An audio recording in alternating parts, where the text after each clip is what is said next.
L'objectif de ce point de presse aujourd'hui, c'est de s'entretenir avec vous sur la situation de la Poste.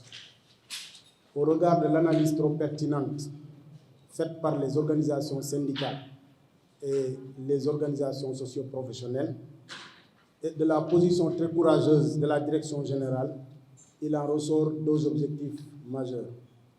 D'abord, c'est de faire une analyse très solide de la situation de la Poste et deuxièmement, la prise de décision majeure pour réformer en profondeur et transformer Poste Finance en banque.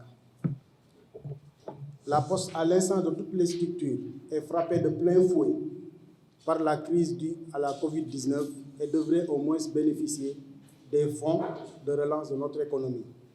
L'État du Sénégal a toujours porté un intérêt tout particulier à la Poste, en atteste la mise en place d'un sous-comité interministériel de restructuration du groupe et de la directive présidentielle issue du Conseil des ministres du 6 mai 2020 relative au plan de relance et de transformation de la Poste au regard de ses nouvelles missions financières. Donc la Poste aujourd'hui, avec plus de 4 000 travailleurs et des charges du personnel qui sont passées à 11,073 milliards à 13 691 millions entre 2013 et 2017, soit une augmentation de 24% en 4 ans. Donc la Poste se trouve aujourd'hui dans une situation où l'application des directives du plan stratégique doivent être effectives avec un top management plus exigeant, avec une gestion axée sur les résultats. Donc la Poste reste et demeure aujourd'hui le plus grand pourvoyeur d'emplois pour l'État du Sénégal, d'où l'urgence d'en faire une entreprise performante.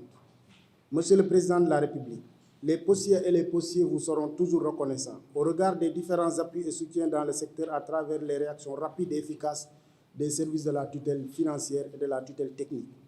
Le comité d'entreprise APR La Poste, hier comme aujourd'hui, est plus que jamais déterminé à accompagner le président de la République, son Excellence M. Macky Sall, dans sa volonté active de faire de la Poste un levier d'inclusion financière et un outil d'accompagnement de la politique sociale de l'État.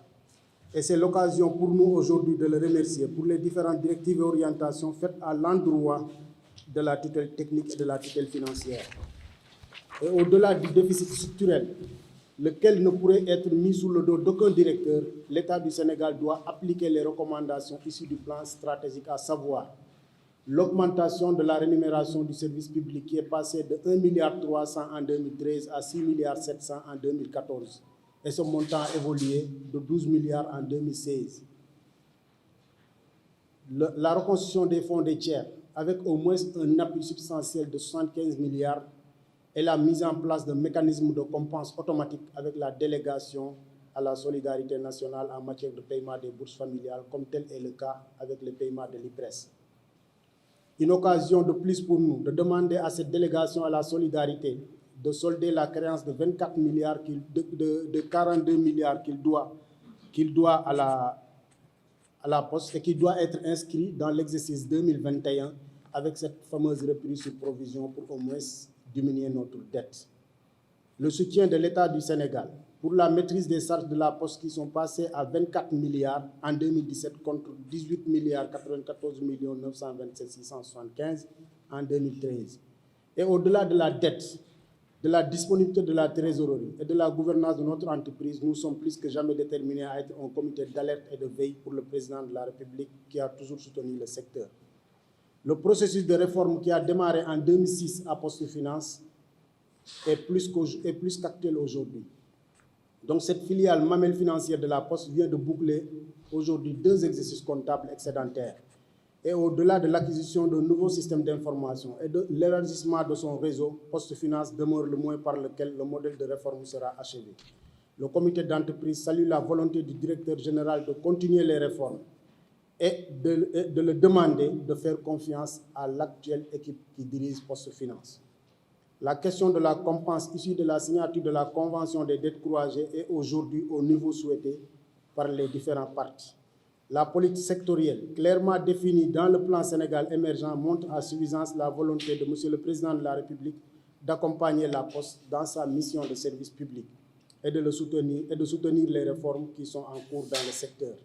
et une occasion ne sera de trop pour nous, pour lui manifester notre reconnaissance et lui demander de continuer à soutenir les travailleurs et la direction générale, mais aussi surtout à demander l'application des différentes directives données aux ministres concernés. Nous sommes plus que jamais déterminés à travailler pour la pérennité de notre emploi et à la préservation de notre outil de travail pour plus de valeur ajoutée au profit des usagers et des travailleurs. Merci pour votre aimable attention.